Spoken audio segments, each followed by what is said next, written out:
Hello, hello, hello. Welcome back to another episode of TomTalks podcast. We are going to recap week 4 and get into week 5. And I also have a bonus video for you guys today.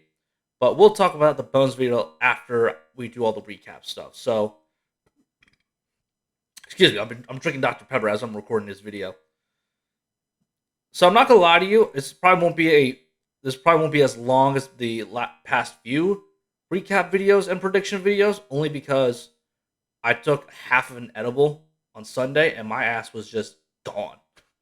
So I can't really remember. I remember very little about the Sunday games after the Eagles game. So do with that information what you will. I will do my best to recap everything. But anyway, enough about the excuses and bullshit. Let's get into it. Lions and Packers. I said the Lions were going to win, but I did not think they would dominate the first half of this game. They basically went to Green Bay and dominated the first half. They let them come back a little bit, but yeah, Detroit is officially now like for real, for real. They are on the map. They are easily the fourth best team in the NFC, in all of the NFC, without a doubt. Still behind San Francisco, still behind us, my Philadelphia Eagles, and the Dallas Cowboys as of right now.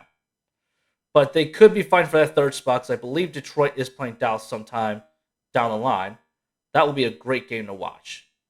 So, Lions dominate. They asserted their dominance and they proved that they are legitimate. They're a legitimate football team and a team to be watching out for. Jags and Falcons. I have been disappointed in the Jags these past couple of weeks, but they bounced back. They got a really good win that they needed. They got a interception pick six against Desmond Ritter. Calvin really scored a touchdown, and the defense for the most part did a really great job against the Falcons, which isn't that surprising because like I said, I never trusted the Falcons from the beginning of the season. For whatever reason, during all off season, people were all on the Falcons hype train to win the NFC South, and I was like I feel like I was one of the very few people who were not on that train for assortments of reasons. One, I don't trust Desmond Ritter, and yes, you have Bijan Robinson, but that doesn't really help out the rest of the offensive line, and that doesn't help out the other weapons that he has. I mean, yes, he's played great so far. It's him and C.J. Stroud so far the only two offensive player rookies that are up for Rookie of the Year, in my opinion. But Bijan Robinson by himself was not enough to carry Atlanta. They did great the first 2 weeks, but after these last couple of weeks, as I knew it was going to happen, they were not going to do great. So good for the Jags getting back up. They are back to 2-2. So is the whole AFC South, but we'll get to those games later. Bills and Dolphins. The Bills brought the Miami Dolphins back down to earth after scoring 70 points against the Denver Broncos. And the Bills look the Bills showed why they are the kings of the AFC East. Now, it's unfortunate for them because they lost Tre'Davious White. He tore his Achilles. The report came out that he tore his Achilles tendon as well, just like Aaron Rodgers did and J.K. Dobbins. So, they're going to be without him. But I still trust in this Bills team. They're going to get Von Miller back, so that's definitely going to help out their pass rush. Josh Allen showed why he is an MVP candidate very early on. Both him and Tua, even though Tua didn't play a great game. This is the Buffalo. Yeah, this is the Buffalo Bills showing out why they're the best the beasts of the East. But I think I'm not too worried about the Dolphins now because they're going to bounce back. They play the Giants, and I got no worries about them. So Vikings finally got their first win against the Carolina Panthers. I thought the Panthers were going to upset them. From what I've seen of the highlights of this game, were that the Panthers were just dropping passes that were easily catchable by Bryce Young, and for whatever reason, they're just not converting on offense. I don't know what it is. Like, I guess I don't know if it's Frank Wright's scheme. I don't know if the offensive line's kind of bad. Bryce Young's not getting. I don't know if Bryce Young's not getting the ball off on time, but a lot of things seem to be going on with Carolina and Minnesota. I definitely remember I was watching red zone because I remember him definitely throwing an interception because his arm got hit near the end zone, and Panthers linebacker, who I don't remember his name, picked it off and got a good return. But I don't know if they did anything with that on the drive. But the Vikings sealed their win with a fumble recovery for a touchdown. So are the Vikings back? Maybe. I don't know. They're still in third place in the NFC North as of right now. Green Bay has a better record than them, and they're lucky that they're better than Chicago Bears. And speaking of upset Chicago Bears, they easily played their best game of the year. They were up by a lot. I believe it was like 21-0, 28-7. I know the Broncos came back. Obviously, the Broncos came back and won. Again, it's not Russell Wilson's fault that the Broncos suck this year so far, but he still needs to carry the team on his back, saying, "Oh, I'm the Hall of Famer, Russell Wilson." And we didn't see that at all last year. We didn't see that at all. Haven't not seen that at all this year. So Russell Wilson needs to do more for the Broncos in order to silence the critics and the haters. But obviously, it's the defense. I mean, obviously, it's not all Russell Wilson's fault, but the defense is just not playing great for them. They're just giving up so many points. They still gave up 70 Miami Dolphins. I still can't believe that happened. I can't believe that was an actual thing.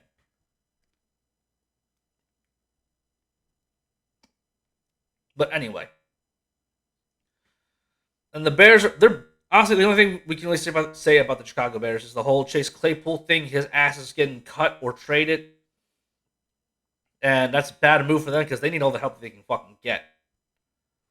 They're at and apparently, supposedly, if they lose this week to the Commanders, Eberflus is getting fired, and I don't know if that's a good thing for them or a bad thing for them because it's probably not going to solve all their issues, but it's probably the right step in the right direction. I don't know. Because the whole Chicago Bears is just a whole shit show. It's not just Justin Fields playing bad. It's not just Matt Eberflus being a bad coach. There's a lot of things going on there. Ravens and Browns. Ravens dominated the Cleveland Browns, and the only reason I see that was because Deshaun Watson didn't play. Supposedly his shoulder was not feeling great, and they just took him out of the game, and they put the rookie in, and he got his ass kicked. And I believe the Ravens.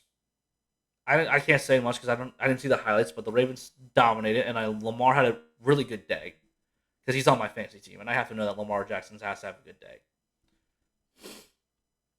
So the Ravens are in sole possession in the AFC North, and the Browns are stuck back in the middle at 2-2 with the tie with the Pittsburgh Steelers, who got their asses kicked by the Houston Texans, which is again now the Texans are right now they're the biggest surprise of this first quarter of the season. Good on them for winning 2 in a row. They kicked Jacksonville's ass, and now they kicked Pittsburgh's ass. So CJ Stroud looks like the real fucking deal. He looks like he's going to be the first Ohio State quarterback to be great coming out of that college. Justin Fields is okay. He shows he has his moments, but CJ Stroud as a passer of the football is already much better than Justin Fields. And obviously, the defense stepped up.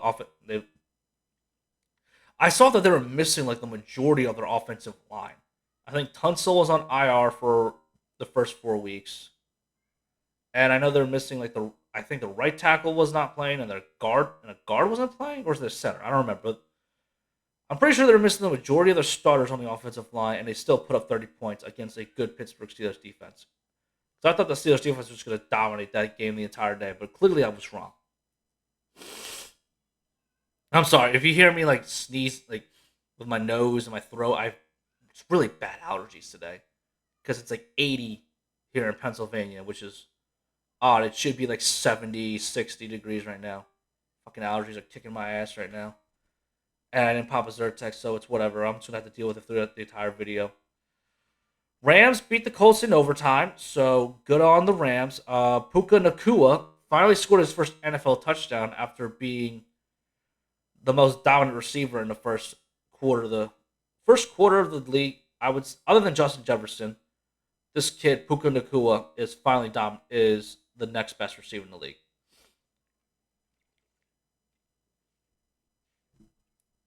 and he might be breaking some more NFL receiver records because whenever Matthew Stafford gets to an elite receiver, the receiver breaks records. Calvin Johnson had records. Cooper Cup, I believe, had a record. He broke a record. I don't remember which one off the top of my head. And now Puka Nakua might be he's going to be breaking all the rookie records. So, and I believe Cooper Cup is coming back this week against my Eagles. So that's more firepower for the Rams. Colts, on the other hand, Anthony Richardson, they were down by a lot. Anthony Richardson led them to a comeback, and they got into overtime. So I haven't seen all the Colts games, all the Colts highlights, but I would like to believe that Anthony Richardson is the guy, is the answer for them in Indy. I know Pat McAfee loves him a lot, and from what I've seen, he should because he's an athletic freak, just like Cam Newton was early in his prime. He just needs to get better weapons and just get them the ball more, I guess. Now this game surprised me, Saints and Bucks, because I thought the Saints were going to win. Alvin Kamara coming back, and apparently Derek Carr, who I like a lot. I feel like I'm one of the very few people who actually defend Derek Carr. I'm not saying he's an elite quarterback, but the majority of his career he's with the Raiders. He's just been on a lot of bad teams, and I still think he's a borderline top 10 quarterback. But anyway, enough rambling about me defending Derek Carr. Baker Mayfield did his thing. He took care of the football. I know he threw one touchdown. He threw maybe a couple, but yeah, the Bucks did. The defense definitely did their thing, and the Saints looks like they just couldn't get going on anything. So the Bucks seem to be the real deal as of right now. We'll find out next week because I believe they played Detroit this week, or I don't remember. I know the Tampa Bay and Detroit play each other this year. I just don't remember when. I don't know if it's this weekend or next weekend, but anyway, we'll find out. We'll find out next week who they're playing. My Eagles against the Washington Commanders. The Commanders are legit. I don't think they're not gonna win the division, but I think they may sneak into the playoffs with how weak the NFC is. Because I think the only two wildcard teams I can guarantee are going to make the playoffs are, as of right now, the Dallas Cowboys and the Seattle Seahawks. Those are the only two teams I think are going to make the playoffs as a wildcard team. So that seventh spot is wide open, and as of right now, Washington looks like they may be the team to take that spot. They gave the Eagles a pretty hard time. They ran the football on them. They ran the football on us really well. Sam Howell seems to be a really good guy. Really good quarterback. He bounced back after having a really shitty week against the Buffalo Bills. And I thought my Eagles would do the same, somewhat similar, the same thing as what the Bills did to the Commanders. But clearly I was wrong. They led at halftime, and I don't want to be that guy who called bullshit penalties, but there was a lot of bullshit penalties that led them to points. But we didn't capitalize. There definitely were a couple of mistakes that we should have capitalized on. Robinson fumbled into the end zone, but unfortunately the lineman scored a touchdown, and Terrell Edmonds missed a interception. It was Brandon Graham ran up to him. Excuse me. Pass rush got to him. The ball floated in the air, and Terrell Edmonds missed it off his hands. And so we couldn't capitalize on those mistakes. We scored a late touchdown with about a minute left, and we let them, for whatever reason, Sean Desai let them go down the field and score a game-tying touchdown. Luckily, we stopped them on 3 and out, and we just got the field goal to win it. So it was an ugly win, but I'll take it. I don't care how we get our wins. I just want us to win games, and clearly that's what we did. A lot of games surprised me because, especially this, I thought the Bengals were going to come back and they're going to beat the Titans, and I thought everything's going to be all right. But clearly, Joe Burrow's not 100%. The offensive line's not doing him any favors. Zach Taylor's not doing Joe Burrow any favors. And the defenses, they were good last week, but for whatever reason, the defense didn't step up this week. And Derrick Henry ran all over the Bengals. Once he gets going, it's hard to stop Derrick Henry. So really not much else to say about this game. Titans are at 2-2, just like the rest of the AFC South. Now it's definitely gonna be a wide open division. Who knows who's going to win that game? Chargers and Raiders. Chargers. I figured the Chargers would win, but I didn't think it'd be this close because fucking Khalil Mack having 6 sacks in one game and having them only win by a touchdown is actually crazy to me. And Josh McDaniels didn't do his rookie quarterback any favors. He basically, yeah, like I said, gave up 6 sacks and blamed it on him. Like, are you kidding? Like McDaniels should be fired at the end of the year. But like I said, I don't know their cap situation. I don't know how it works precisely with the NFL when it comes to coaches. I don't know if he can just let him go at any time or after the off year, or if he needs to wait until after the season to fire him. I don't know how it works, but Josh McDaniels clearly is not the answer in Las Vegas, and Chargers have been a little disappointing because their offense. I mean, not disappointing in the fact like they should have won more games, but their offense is Kellen Moore. They should be scoring more points, but it is what it is. It's a division game. Division games are always tough. Cowboys steamrolled the Patriots. Not much to say. Defense continued to do their thing. Dak Prescott continued to be a game manager. Patriots look bad. This is the worst loss in Bill Belichick's career. Yeah, really nothing much else to say about this game. It's just kind of boring. Cowboys kicked their ass, and Patriots just fighting for third place against the New York Jets, who we're going to talk about in a little bit. Niners kicked the Cardinals' ass. Not a surprise there. They played well after the Cardinals played well against the Cowboys. Clearly didn't have the talent to keep up with San Francisco. Either keep up with them or stop them in any way, shape, or form. So San Francisco winning, not surprising. Jets and Chiefs. I thought the Chiefs were going to blow out the Jets, but clearly I was wrong. Zach Wilson played a really, really good game. Unfortunately, he fumbled at the end of the game to make the Chiefs win. And obviously, there were a couple of controversial calls that should have gone against the Kansas City Chiefs, but that egregious holding penalty on Donovan Smith that didn't get called after Mahomes scramble. But I don't know what to say. I don't want to say the NFL's. I don't want to be the one saying he don't the NFL's rigged, but it kind of might be. It kind of might be. I don't know. Again, I didn't say that. You didn't hear it from me. And a really bad, what was it? Defensive holding call that should have not been a holding call, but you know what? On the Jets, just because that would have been Mahomes' third pick, but you know, gotta do what you gotta do. You can't upset the Swifties. You gotta let the Chiefs win for the Swifties. More audience, more money for them. And last but not least, this week, the Seahawks kicked the Giants' ass. Again, not surprised by that.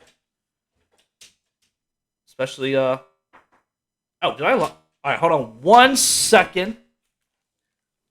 I don't know why I did that. My bad.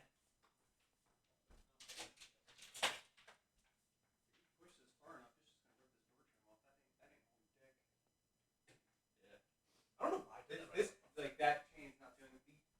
Kick this door down. You could, yeah.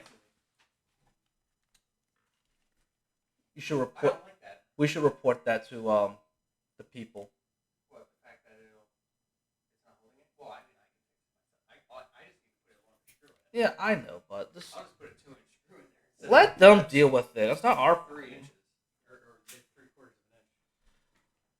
inch. Sorry about that. I accidentally locked my roommate out. But anyway, Seahawks get the Giants' ass. Not surprised. Giants are frauds. They suck. So let's just make my predictions for this week's games. Commanders and Bears on tomorrow night. Commanders are going to win and win pretty handily. And Eberflus is going to get fired, most likely. Bills and Jags in London. This is going to be a fascinating game. But after the performance from the Bills last week against the Dolphins, I'm going to say the Bills win this game pretty handily. Two teams at 2-2, Falcons and Texans. I'm going to say the Texans win on the road. They won 2 in a row. Falcons lost 2 in a row. Texans look like the real deal. So I'm going to go with Houston. Lions and Panthers. I'm sorry, Carolina. You're going to go 0-5. Lions are playing great football, and Panthers have not really been doing anything as much. Can't be showing those highlights. I probably you can't see it over my face cam, but let's see. Colts Titans. We'll go with the. This is actually a really good matchup. This is actually really an interesting matchup. I don't know who to pick here. Let's see. Tannehill. I have DeAndre Hopkins on my team, and he's been disappointing. Colts have been playing pretty good. They won the 2 games because of Gardner Minshew, but I don't know. It's a tough one. I don't know. This really is a coin flip, in my opinion. I'm gonna go the home field team. Go with the Colts because they're at home. Probably not. It's gonna be a close game, but probably not by. So they're not gonna win by much. Probably like a field goal. Dolphins and Giants. Oh, Dolphins easily. Giants can't do anything, right? Saints at Patriots. Ooh. Let's go with the Saints on the road.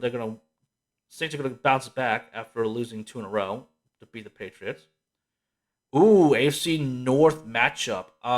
Ravens and Steelers in Pittsburgh. The Ravens are. I feel like no one is talking about the Ravens playing as a really good football team. So I'm gonna go with the Ravens or the Steelers because they can do both run and pass the football. Oh God, this I hate to say, but this game's a coin flip too. Bengals and Cardinals. Burrow's hurt, and I don't know if they should probably sit him out. They have enough talent to beat the Cardinals, but the Cardinals have been surprised. Even though, with the exception of last week, getting their ass kicked by San Francisco, they've actually been in every game. Like they could have beaten the Commanders, they could have beaten the Giants, but yeah. So this might be an upset alert. I'm gonna go with Arizona as my upset. This will be my upset pick. And I don't know if Joe Burrow's. It really depends on Joe Burrow's health. If he's healthy, if he's fine, he'll probably win the game against the Cardinals single-handedly. But if for whatever reason, if they decide to rest him because of the injuries too much, I think the Cardinals will upset the Bengals. Rams and Eagles. Oh, here we go. My birds flying out west to LA. This is going to be a good game. But again, I'm going to go with my birds over the Rams. It's going to be closer than we think because the Rams, in my opinion, have been playing a lot better this year than they were last year. Because obviously last year they were riddled with injuries. But it's going to be really hard. I think it's going to be really hard for us to stop both Cooper Kupp and Puka Nacua. But at the same time, the Rams' offensive line is not that great. And I think our defensive line can crush. I hope Jalen Carter can get a 2-sack game. Josh Sweat dominate, Fletcher Cox dominate. That's all we really need. We just need the defensive line to dominate, and we'll win this. And we will win this game. But it's gonna be. I think it's gonna be close. I think we're only gonna win by 3 points. Ooh, here's the best match.